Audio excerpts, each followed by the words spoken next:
content over everything. Living in Mumbai or in Sao Paulo, but it's very urbanized. There's very little sense of community, and I think that's a problem. We need to decentralize power to the people of Paris, the people of London, so they can decide themselves how they want their city to be run. Everybody here, everybody in this audience, everybody here is more than competent enough to help run their community. You don't need to leave it up to your local councillors. You should have a say in how you want your local city to be run, or your borough. And it shouldn't be up to the rich capitalist class to decide where to build things. It shouldn't be up to the state either. It should be up to us, the people. We should do it. I don't think we should do it in the context of community meetings. At the end of the day, I think people who own their own land should develop what they want to know on their own land. So for example, if I own X piece of land in, say, Kensington, Chelsea, I want to be able to have the rights to, say, build a Disney castle on my piece of land. No, I disagree. No. I can build whatever I want, screw everyone else. You know, screw the people, my neighbours, screw the environment. I never said screw everyone else. Create visual pollution. What if I want to build a Disney castle for multiple residents, of whom I can rent to? You're not respecting the rights of the community. You're not even respecting your own rights. Because the fact is, right, if you own land, that doesn't mean you're any better than anyone else. No, it doesn't. You're actually, when you divide yourself off from the landless part of the population, you actually are dividing yourself from your fellow man. You're not allowing them enough, you're not respecting them enough to let them have a say in how that land is run. The land of London should be run by the people of London collectively. They should remake London according to how they want it to be made. Let's throw the capitalist class out of the city and create a good place to live. Well, quite the contrary actually. Under the system where you decentralize, very quickly if I may, under a system where you decentralize the construction of property, what you'll actually find is that more people will have the opportunity to become freeholders and hence in turn land holders as a result of property becoming more affordable. You want that ideally. How do you want to pay for all this? How are we going to pay for it? Well, I said it should be done by sovereign money creation. I think neither... Sorry? The value creation. Well, we first have to understand what is value. This gentleman's raising a very good, difficult discussion. You have to look at the value of something outside of its price. There's a value of a chair or stepladder for its use. It's got what the Marxist jargon, they call it use value, but it's very obvious for anybody. This ladder is more than just what you get for its price. And land has a use value as well, beyond the price you pay for it. So for example, you know, this land is priceless, we're sitting on, in monetary terms. But it's got a use value which is far more important than what it can be sold for in the market. When Speaker's Corner becomes a privatized space, that'll be a horrendous day. Even the most hardcore capitalists won't admit that. But that'll be a disgusting thing. There are some things that should be outside the market. Housing, healthcare, maybe luxury should be in the market space, but there are things that should be controlled by the people regardless of their market price. Well, doesn't use value often translate to market value and monetary value? Because what you'll find, the reason why Kensington and Chelsea and the borough of Westminster, the borough we're in right now, have got such high land prices is because people find these areas of London to be a very desirable place to live in. The problem is, like I said before, too many restrictions in place to actually accommodate the construction of housing for those people. I'm sorry, we need more restrictions and we need to have a conscious, rational effort to build affordable housing, especially in Kensington and Chelsea. And it's not just a question of how cheap it is, it has to be decent as well.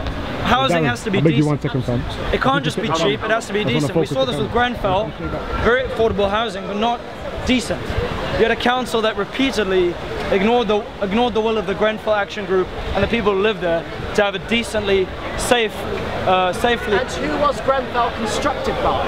Well, I believe the firm that supplied the cladding, all they had to say about the Grenfell fire was a bit of an apology. I'm not referring to the firm who provided the cladding. I'm referring to the institution that constructed. I have a problem with the local council. The problem now is that local councils have been kind of captured by the corporate system. You have a lot of corporate lobbyists trying to lobby the Kensington Chelsea Borough Council and other borough councils around London. And you can dissipate those lobbyists. We can't forget. Deregulate the housing market. We have to remember that democracy, the very limited kind of democracy we have now, where we get to vote in a council or an MP, even that very small kind of democracy we're allowed to have, that's a major threat to big corporations. And in fact, corporations in the 20th century tried to create as much propaganda as they could to undermine that, to convince you all that you're already free, that you already have enough democracy, that you're all stupid and How do you get information? How do you get all information for the planning you want to do? How? Information asymmetries. You are not able to get all information. So your outcome wouldn't be equal. It will be more unequal than before. That's the problem. I mean, the problem of information, I think it definitely used to be a problem. But today, in the age of the internet, everybody here could potentially go online and find out about, say, before a proposal in a local assembly is made about where to put a park bench. It could be something as trivial as that. People could look into the materials being used, how it's built, where it should be built. They could look into it online, what does the optimum means. So when they turn up to the assembly, they can vote and they can debate about it in an educated way. Anybody can do this. The thing is about the capitalist system, it likes to convince you that you're dumb, that you don't have enough education, that your teachers have to tell you how to think, that you don't actually have the ability to learn for yourself. This is what they fundamentally want you to feel disempowered and not actually have a say in how your community is run. And I think this is the great thing about, I'll let you respond. It's the greatest guarantor of determining how things are run in your community, because at the end of the day, like I said before, people know what people want best, okay? If you were to devolve decisions at the lowest possible level, you will ultimately get the best outcome. And you'll do that by guaranteeing private property. That thing is, you're creating chaos. Your assumption is, yeah, it's a very legitimate concern. I agree with you. Wealth will gradually accumulate at the top, okay? But like I said before, you want to create a series of institutions that holds that hierarchy accountable, and you want to create a series of institutions that guarantees the collapse of those hierarchies if they do become corrupt. And for the most part, I like to think that our market system does actually do that pretty well. And if it doesn't, we usually more often than not have antitrust laws. What does the market system do?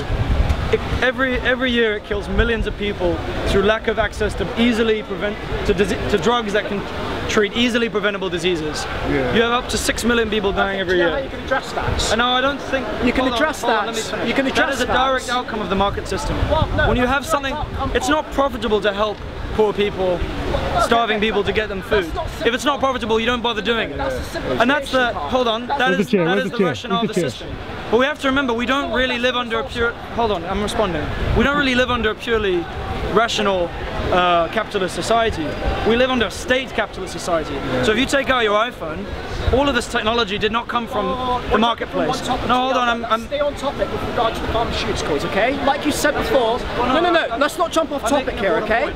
Let's not make off topic. Let me just finish what I'm saying, okay? Because I don't want to jump off topic before people forget what you said, okay? And I want to hold you accountable for that. Like you said, your claim was, okay, that under a capitalist system, people cannot have the right to access drugs. I agree with you, under the current system in America particularly, but that's primarily because of the way the pharmaceutical company consistently lobbies for an extension on the patents of their drugs. If you were to allow these patents to expire, you'll have a situation where more competitors will enter the market to produce this drug, therefore significantly reducing the price. The guy who came up with penicillin, he didn't take out a patent on that. He could have become a very wealthy man. I can't remember his name now. Maybe somebody can tell me. Alexander Fleming. Yeah. He never patented. In this country we say patented, but I don't have patents. This is what annoys me. People who defend the free market, they often also defend patents. And actually that's ridiculous when you think about it. These things preventing, what you have now is a whole industry in the United States and in Britain. You have a group of corporate lawyers that buy up patents and then sue people when they infringe those patents. This is the kind of bullshit jobs that corporations create. They don't produce anything, they just restrict our access to much needed technology. But I don't think, to be honest, I still think even without patents, a lot of these countries will be left to rot. I mean, the fact is today is that a lot of these countries are seen as surplus. They don't need it, right, except for their resources. We need their, in the case of the Congo, we need their coltan. So we go in and when Patrice Lumumba tries to, create land reform and allow more Congo people to have access to land, he gets assassinated by the CIA. This is what happens. When for example, British Guiana wants to take back its sugar and its bauxite for aluminium, the British government creates a CIA coup, well, helps to create a MI6 coup there as well. We have a repeated history of bringing in coup d'etats to protect big business. Malaya as well. when the rubber industry was threatened in Malaya in the 1950s, Britain sent in an invasion force to get rid of it. Capitalism often uses the state to protect it. It's like a big muscle man who gets in there when the capitalist class can't exploit anymore. The third world is poor for a reason. It's not poor because it's not just poor because it's not profitable enough to help those people. It's also poor because it's kept poor for its resources. Africa has been looted for generations. And the people who deny that and pretend that it's the fault of certain corrupt dictators, they're forgetting the larger global market. Look, if there is one thing you and I can agree on, okay, it's the idea that state-enforced cartels are a very cunty idea. I'm not going to sugarcoat it. Cunty. But what you'll find is, if you were to enforce private property rights in these countries, the people of those countries have the ability to protect their assets and have the certainty to invest in those assets for them to become more productive in the future and for them to have the guarantee of sustaining a means of income in the future. What you're doing is you're taking a Western model of property and imposing it on people. Sorry, did you want to ask a question? No. You're waving to someone. You wanted to... But this is the problem. A lot of Western corporations go into African countries and they assume that this is how... They assume that these, like any human in the market system, these must be rational individual actors. A lot of the time they don't own their own property. The land of the village or the town in Africa will often be commonly owned. It's called the civil commons.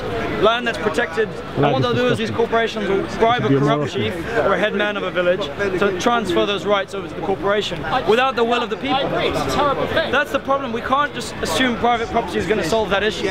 They'll be a lot of these people will be undermined regardless, whether they have common property or if it's private property. The question is, you've got to look at how does property actually work? There isn't some inherent metaphysical relationship between me and this plastic bottle, between you and that Mexican sandwich, whatever that is, right?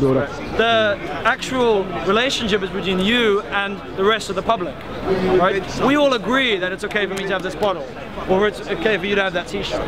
That's how it works on consent. And I just think it would be more rational if we all democratically plan that as a collective on the basis of our local individual communities, rather than what an individual feels like doing. Or, I can take my, I love personal property, but when it comes to land, if you just have the ability to destroy land because it happens to be yours, I think that is vastly wasteful. And we should have a more socialistic, social concept of land ownership, which respects the rights of everybody in the community. Let me point out very briefly, last I checked, socialist regimes have a far more prolific reputation of destroying land than capitalist regimes. It becomes a matter of definition. If you define socialism as whatever the USSR did, whatever Chairman Mao did, then fine, yes, socialism has done that. But if you define socialism in its Enlightenment sense, going back more than 200 years of history, if you define it as the original people who formulated the idea did, just at the beginning of the rise of capitalism, they formulated socialism as control of the land and the products of the land by the community, and the control of distribution by the community.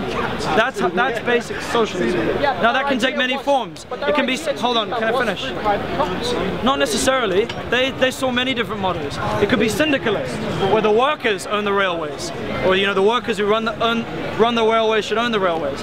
Or it could be statist, it could be Bolshevik, where the Bolshevik party runs the land and runs the community. There are lots of different varieties of socialism. The kind I believe in rejects the bureaucratic Bolshevik kind of model, and it favors a different kind of socialism. Just as there are many forms of capitalism, you have to respect that there are many forms of socialism. Not all of them support a massive state bureaucracy. There's a whole history. Mikhail Bakunin, Peter Kropotkin, these are great thinkers who formulated a non-statist, anti-statist idea of socialism. And they all very much believed that we don't just need socialism, we need to challenge all kinds of hierarchy. Not only the hierarchies enforced by capitalism that oppress us, make us feel like instruments of a machine, but other forms of hierarchy as well, such as in the family, when the husband oppresses the wife, or when the mother and the father oppress the children. Other forms of hierarchy need to be challenged as well. We need to test if they're legitimate ways of running society. But I'm going to ramble on and on if that camera's on me. I have a very narcissistic ego. Would someone else, after you respond, would somebody else like to get up on this ladder and speak? Say something. Would you like to get up? Look, I just think it's irrational to be anti-hierarchy altogether, because at the end of the day, society will inevitably formulate itself along hierarchical lines. That's, as far as I'm concerned, that's the best we can hope for, given how evolutionary hierarchy in itself is. But we want, like I said before, we do want a society, if we are going to have hierarchy, sorry, let me just rephrase that. Ideally, if you have a society that has hierarchies, you want to have that society should be predicated along the lines of having those hierarchies held accountable in full if they become corrupt. Thank you guys very much for listening to this debate. Come back to Speaker's Corner, it's here every Sunday if you don't know about it. Definitely come back. Thanks a lot. What's your name, brother? Oh, sorry, yeah, you're not gonna get up? If he was going to stay up, I would have gone up. Well, why don't you stay up and have...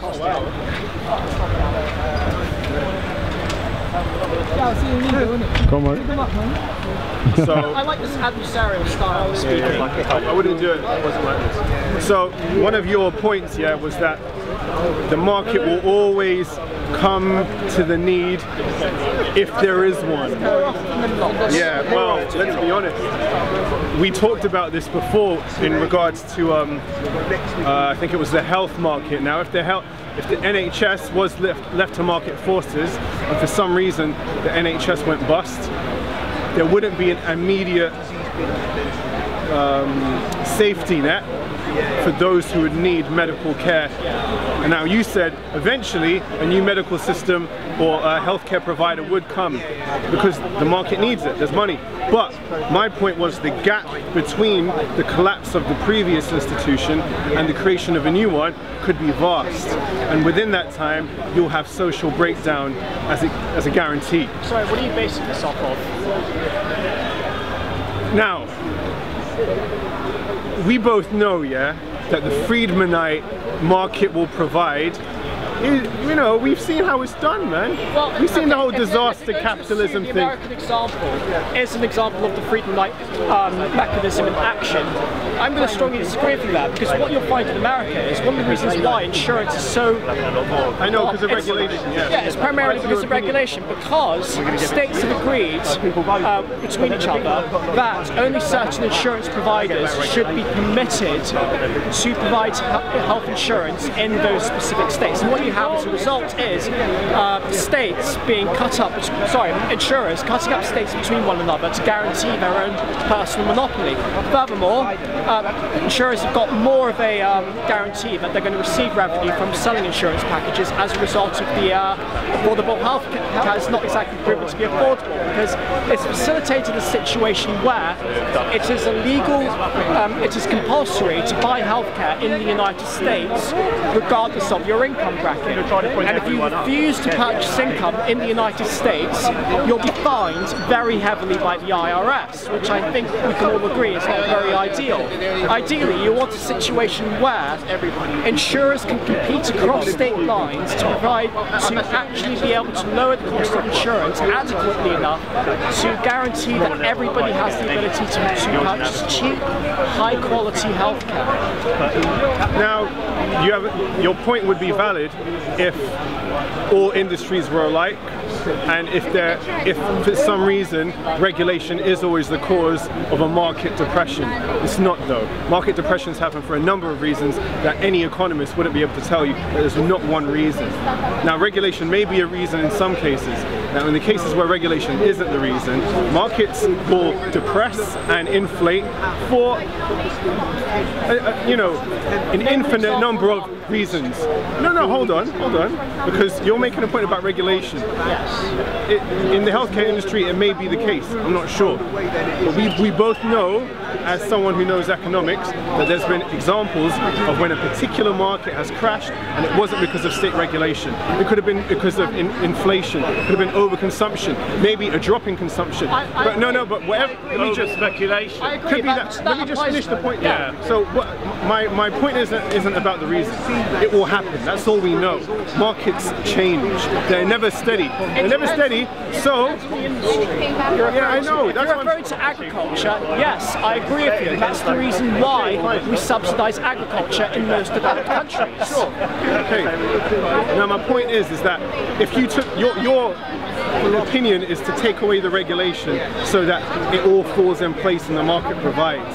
Now, if we both agree that market deflation or whatever happens to affect the industry and the people who may rely on it can happen for any number of reasons, then you admit that depressions will happen and there won't be an immediate competitor or provider to be there when it happens. Whether it's the housing, healthcare, you name it, man. If something severe happens and the market dies and the loss of jobs that we might be looking at is severe, you would advocate for it to drop. Sorry, now, do you remember when we talked about the bailout, the banking bailout? And I said, even though I don't really agree with the idea of the state, you know, financially heavily supporting the financial industry, yeah? I said that I agree with it because it saved millions of jobs, and it preserved a social cohesiveness. I just want to if you let it drop. 2008, the American banking system was essentially a state-enforced cartel. Under Fannie Mae and Freddie Mac, what you had was governments effectively insuring the value of a very complicated series of mortgage packages upon which banks would sell to each other. Should they have bailed them out? Depending on market circumstances, okay? Yeah, but should they have bailed them out? I personally don't think they should have. And this is my point. So let's look at the repercussions. I'll explain why though. I will. But first, what kind of repercussions would have occurred if there was no bailout and the industry was left to free fall? I can imagine lots of blood on the streets, which would have made it very politically unacceptable. Thank you. And you're saying that you would accept that because that's required for a market system or something? Well, at the end of the day, I don't want to back up a system that is not at all accountable to the very customers it says it was accountable to. And under the current system, that is precisely what we did. Okay. We essentially ensured the banks were not held accountable for their actions by effectively bailing them out, by printing vast quantities of US dollars and shifting that tax burden onto the taxpayer. I agree. Which is not ideal at all. But in this current system, you already said that you did not agree with the bailout. I don't. And we both agree that there probably would have been bloodshed in the streets. Quite a lot, yes. And that's my whole point. You agree with that? I mean, isn't a heavily regulated industry that may not be perfect and efficient, but it preserves social cohesiveness? The point is, that crash would not have happened in the first place if the banking industry was not given a state-enforced cartel where they were not held accountable. You didn't agree with the bailout. Sorry? You said in the current system you didn't agree with the bailout. No, unfortunately I don't. So that's my point, do you understand? Are you trying to make me seem like some amoral individual by getting me to admit that? I mean, no, it's not about morality, but agreeing that you would have backed a policy that would have probably caused bloodshed in the streets is a bit extremist, and it's an extremist economic theory. But then again, I suppose the alternative was austerity for many years, which effectively deprived many different governmental departments that people were reliant on for their lives in many cases. Yeah, there's that. So, yeah. Well, I guess we agree to disagree then. Yeah, I personally don't mind an imperfect system where I can still have a job if shit goes down and I still have the NHS. Just to clarify, this man would rather your grandmother's home be burgled because there was no jobs going around. Alright? I'm just saying, as a result of us bailing them out, we've only kicked the can down the line. Yeah, it's all perfect. Bailing who No, out? I mean the banks back in 2008. I think I'll prove my point. Yeah, alright. I think I might do the same actually. Okay. I've stayed up way too long. I want to get back up. Just say that I enjoyed. Sorry I missed that. I have to go get some more to my throat. I'm gonna done now though still. It's very interesting. Content over everything from your melanin. Man, say it straight. Man, don't listen to BBC. Man, don't listen to ITV. Listen. COE. Man, don't listen to BBC. Man, don't listen to ITV. I don't even listen to Sky TV. I just listen to COE! Man, don't listen to BBC. Man, don't listen to ITV. I don't even listen to Sky Man. Man, just listen to COE. Man, just listen to COE. Man, just listen to COE. If you see me in COE, content over everything. COE. Man, not in the no BBC. Man, not in the no ITV. Not even listen to the MUM. They just listen to COE.